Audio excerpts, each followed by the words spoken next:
S ದೋಸ್ತಿ ಸರ್ಕಾರ ಕೆಡವಿದಂತವರಿಗೆ ಮತ್ತೆ ಟೆನ್ಷನ್ ಮೇಲೆ ಟೆನ್ಷನ್ ಎದುರಾಗ್ತಾನೆ ಇದೆ. ರಾಜಕೀಯ ಭವಿಷ್ಯದ ಬಗ್ಗೆ ಅನರ್ಹರಿಗೆ ಆತಂಕ ಎದುರಾಗ್ತಾ ಇರುವಂತದ್ದು. ಏನಾಯ್ತು ಅಂತದ್ದು ನಾವ್ ಹೇಳ್ತಾ ಇದ್ವಿ. ಅದೇನಾಯ್ತು, ಅನರ್ಹರು ಯಾವ ಕಾರಣಕ್ಕೋಸ್ಕರ ಟೆನ್ಷನ್ ಆಗಿದ್ದಾರೆ ಅಂತ ನಂಬಿದವರು ಮತ್ತೆ ಕೈ ಕೊಡಬಹುದೆಂಬ ಭಯ ಇವರಿಗೆ ಕಾಡ್ತಾನೆ ಇದೆ. ಯಾಕೆಂದ್ರೆ ಈಗ ಆಲ್ರೆಡಿ ಅವರು ರಾಜೀನಾಮೆ ಕೊಟ್ಟು 2.5 ತಿಂಗಳಾಗ್ತಾ ಬರ್ತಾ ಇದೆ. ಇದುವರೆಗೂ ಕೂಡ ಏನು ಎತ್ತ ಅನ್ನೋದು ಸ್ಪಷ್ಟ ಚಿತ್ರಣ ಗೊತ್ತಾಗ್ತಾ ಇಲ್ಲ. ಸೊ ಹೀಗಾಗಿನೇ ಟೆನ್ಷನ್ ಎದುರಾಗಿರುವಂತದ್ದು. ಒಂದ್ ಕಡೆ ಬೈ ಎಲೆಕ್ಷನ್ ಡಿಸೆಂಬರ್ 5ನೇ ತಾರೀಕು ಉಪಚುನಾವಣೆ ನಡೀತಾ ಇರುವಂತದ್ದು, ಮತ್ತೊಂದ್ ಕಡೆ ಕಾನೂನಿನ ಕುಣಿಕೆ ಏನು ಅಂತಾನೆ ಸ್ಪಷ್ಟವಾಗಿ ಗೊತ್ತಾಗ್ತಾ ಇಲ್ಲ. ಇನ್ನೊಂದ್ ಕಡೆ ತಮ್ಮ ಕ್ಷೇತ್ರಗಳ ಬಿಜೆಪಿಗರ ವಿರೋಧವನ್ನ ಕೂಡ ಕಟ್ಕೊಂಡಿರುವಂತದ್ದು. ಇದೆಲ್ಲ ಟೆನ್ಷನ್ ಇಂದ ಬೆಚ್ಚಿ ಬಿದ್ದಿದ್ದಾರೆ ಅನರ್ಹ ಶಾಸಕರು ಅಂತಾನೆ ಹೇಳಲಾಗ್ತಾ ಇದೆ.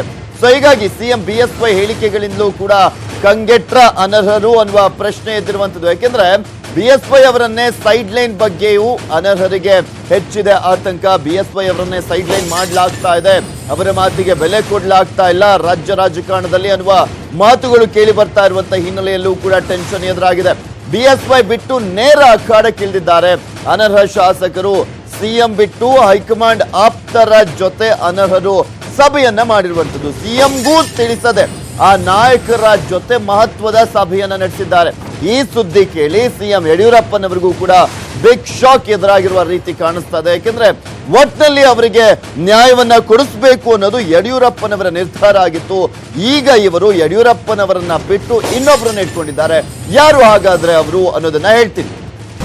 ಸರ್, ರಾಜ್ಯ ರಾಜಕಾರಣದಲ್ಲಿ ಅದರಲ್ಲೂ ಬಿಜೆಪಿಯಲ್ಲಿ ಯಡಿಯೂರಪ್ಪನವರನ್ನ ಬಿಟ್ಟು ಇನ್ನೊಬ್ಬರನ್ನ ಯಾರಾದ್ರೂ ನಂಬಹುದು ಅಂದ್ರೆ ಅದು BL ಸಂತೋಷ್ ಅವರೇ.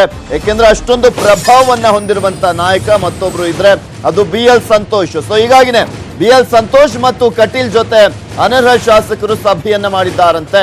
ಸಂತೋಷ್ ಮತ್ತು ಬಿಜೆಪಿ ರಾಷ್ಟ್ರೀಯ ಸಂಘಟನಾ ಪ್ರಧಾನ ಕಾರ್ಯದರ್ಶಿ BL ಸಂತೋಷ್ ಅವರು ರಾಷ್ಟ್ರೀಯ ಸಂಘಟನಾ ಪ್ರಧಾನ ಕಾರ್ಯದರ್ಶಿ ಆಗಿದ್ದಾರೆ. ಹಾಗೆ ನಳಿನ್ ಕುಮಾರ್ ಕಟೀಲ್ ಬಿಜೆಪಿಯ ರಾಜ್ಯಾಧ್ಯಕ್ಷ. ಅನರ್ಹ ಶಾಸಕರಾದಂತ ಮುನಿರತ್ನ, ಭೈರತಿ ಬಸವರಾಜು, ST ಸೋಮಶೇಖರ್ ರಿಂದ ಗೌಪ್ಯವಾಗಿ ಸಭೆಯನ್ನ ಮಾಡಲಾಗಿದೆ, ಭೇಟಿಯನ್ನ ಮಾಡಲಾಗಿರುವಂತದ್ದು. BL ಸಂತೋಷ್ ಜೊತೆ ಮುಂದಿನ ದಾರಿಯ ಬಗ್ಗೆ ಚರ್ಚೆಯನ್ನ ಮಾಡಿದ್ದಾರೆ. ಅನರ್ಹರ ಸ್ಪರ್ಧೆಗೆ ಸ್ಥಳೀಯ ಬಿಜೆಪಿ ನಾಯಕರು ಆಕ್ಷೇಪಣೆಯನ್ನ ವ್ಯಕ್ತಪಡಿಸ್ತಾ ಇರುವಂತದ್ದು.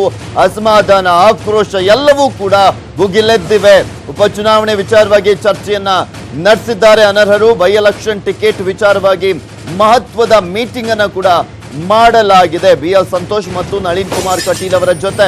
ಈಗಾಗಲೇ ಟಿಕೆಟ್ಗಾಗಿ ಬಿಜೆಪಿ ನಾಯಕರಿಂದ ಪಟ್ಟನ್ನ ಹಿಡಿಯಲಾಗಿರುವಂತದ್ದು. ಯಾಕೆಂದ್ರೆ ಆಲ್ಮೋಸ್ಟ್ ಇಲ್ಲಿ 15 ಕ್ಷೇತ್ರಗಳಿಗೆ ಉಪಚುನಾವಣೆ ನಡೀತಾ ಇದೆ. 10ಕ್ಕೂ ಹೆಚ್ಚಿನ ಕ್ಷೇತ್ರಗಳಲ್ಲಿ ಬಂಡಾಯ ಎದ್ದಿರುವಂತದ್ದು ಬಿಜೆಪಿಯಲ್ಲಿ. ಸೊ ಹೀಗಾಗಿನೇ ಏನ್ ಮಾಡಬೇಕು ಅನ್ನುವ ಬಗ್ಗೆ ಚರ್ಚೆಯನ್ನ ಮಾಡಿದ್ದಾರೆ. KR ಪುರಂ ಕ್ಷೇತ್ರದಲ್ಲಿ ನಂದೀಶ್ ರೆಡ್ಡಿ ವಿರೋಧವನ್ನು ವ್ಯಕ್ತಪಡಿಸ್ತಾ ಇರುವಂತದ್ದು. ಹಾಗೆ ರಾಜರಾಜೇಶ್ವರಿ ನಗರದಲ್ಲಿ ಮುನಿರಾಜು ಗೌಡ ಪಟ್ಟಣ ಹಿಡಿದಿರುವಂತದ್ದು.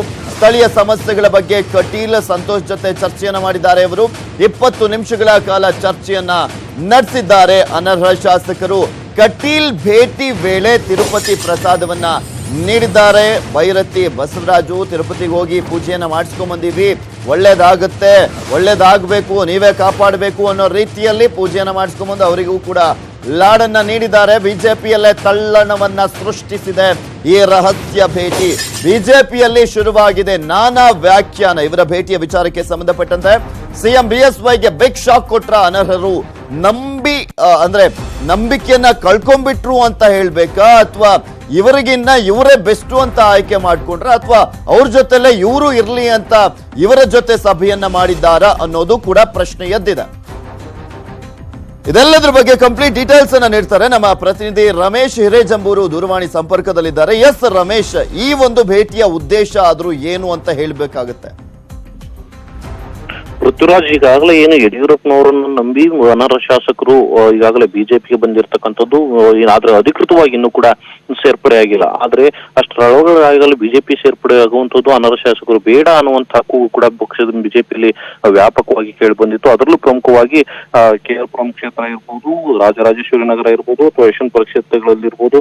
ಸೊ ಇಲ್ಲಿ ಈಗಾಗಲೇ ಬಿಜೆಪಿ ಕಾರ್ಯಕರ್ತರು ಸಾಕಷ್ಟು ವಿರೋಧವನ್ನು ವ್ಯಕ್ತಪಡಿಸ್ತಾ ಇರುವಂತದ್ದು. ಸೊ ಈ ಹಿನ್ನೆಲೆಯಲ್ಲಿ ಅನರ್ಹ ಶಾಸಕರು ಒಂದು ರೀತಿ ಆತಂಕಕ್ಕೀಡಾಗಿ ಯಡಿಯೂರಪ್ಪನವರನ್ನ ನಂಬ್ಕೊಂಡ್ರೆ ಮುಂದೆ ಹೇಗೆ? ಯಾಕೆಂದ್ರೆ ಈಗಾಗಲೇ ಏನು ಯಡಿಯೂರಪ್ಪನವರ ಆಪ್ತ ಸಂತೋಷ್ ಅವರನ್ನ ನಂಬಿ ನಾವು ಆಪರೇಷನ್ ಕಮಲಕ್ಕೆ ಒಳಗಾಗಬೇಕಾಯ್ತು. ಆದ್ರೆ ಕೊನೆ ಗಳಿಗೆಯಲ್ಲಿ ಈಗ ಅವರೇ ನಮ್ಮನ್ನ ಕೈ ಬಿಡುವಂತ ಸಾಧ್ಯತೆ ಕಾಣಿಸ್ತಿದೆ. ಯಾಕೆಂದ್ರೆ ದಿನೇ ದಿನೇ ಅವರೇ ಕೂಡ ಸೈಡ್ ಲೈನ್ ಆಗ್ತಾ ಇರೋಂಥ ಹಿನ್ನೆಲೆಯಲ್ಲಿ ಯಾರನ್ನ ನಾವು ಜೊತೆಲಿ ತೆಗೆದುಕೊಂಡು ಹೋಗ್ಬೇಕು ಮತ್ತೆ ಯಾರ ವಿಶ್ವಾಸವನ್ನ ಗಳಿಸಬೇಕು ಅನ್ನೋ ಲೆಕ್ಕಾಚಾರವನ್ನ ಹಾಕಿ ಕೊನೆಗೆ ಅಲ್ಟಿಮೇಟ್ ಆಗಿ ಸಂತೋಷ್ ಅವರನ್ನ ಸಂಪರ್ಕ ಮಾಡಿದ್ದಾರೆ. ಸಂತೋಷ್ ಅವರ ಜೊತೆನಲ್ಲಿ ಬಿಜೆಪಿಯ ನೂತನ ಅಧ್ಯಕ್ಷರಾದಂತಹ ನಳಿನ್ ಕುಮಾರ್ ಕಟೀಲ್ ಅವರನ್ನು ಕೂಡ ಭೇಟಿ ಮಾಡಿ ಅವ್ರ ಜೊತೆನಲ್ಲಿ ಮುಂದಿನ ದಿನಗಳಲ್ಲಿ ಏನು ಉಪಚುನಾವಣೆ ಸಂದರ್ಭದಲ್ಲಿ ನಮಗೆ ಟಿಕೆಟ್ ಬೇಕು ಅನ್ನುವಂಥದ್ದನ್ನ ಕೂಡ ಚರ್ಚೆಯನ್ನ ಮಾಡಿದ್ದಾರೆ. ಆದ್ರೆ ಇಲ್ಲಿ ಆಗಿರ್ತಕ್ಕಂಥ ಚರ್ಚೆಗಳು ಏನು ಅನ್ನೋದು ಇನ್ನೂ ಕೂಡ ಬಹಿರಂಗ ಆಗ್ತಾ ಇಲ್ಲ.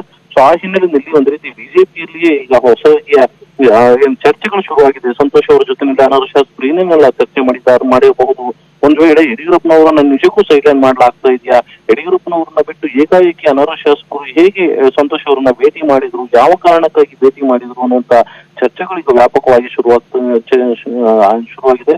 ಸೊ ಈ ಹಿನ್ನೆಲೆಯಲ್ಲಿ ಬಿಜೆಪಿಯ ಏನು ರಾಷ್ಟ್ರೀಯ ನಾಯಕರಾದಂತ ಬಿ ಎಲ್ ಸಂತೋಷ್ ಅವರ ಜೊತೆ ಸುಮಾರು 20 ನಿಮಿಷಗಳ ಕಾಲ ಚರ್ಚೆಯನ್ನು ನಡೆಸಿರುವಂತದ್ದು. ಜೊತೆಗೆ ಮುಂದಿನ ದಿನಗಳಲ್ಲಿ ಚುನಾವಣೆಯಲ್ಲಿ ತಮಗೆ ಟಿಕೆಟ್ ಬೇಕು ಅನ್ನುವಂತ ಒತ್ತಾಯವನ್ನು ಕೂಡ ಈಗಾಗಲೇ ಅನರ್ಹ ಶಾಸಕರು ಮಾಡಿರುವಂತದ್ದು ಗೊತ್ತಾಗಿದೆ. Prithviraj. Okay, thank you Ramesh ನಿಮ್ಮೆಲ್ಲ ಡೀಟೇಲ್ಸ್ಗಾಗಿ.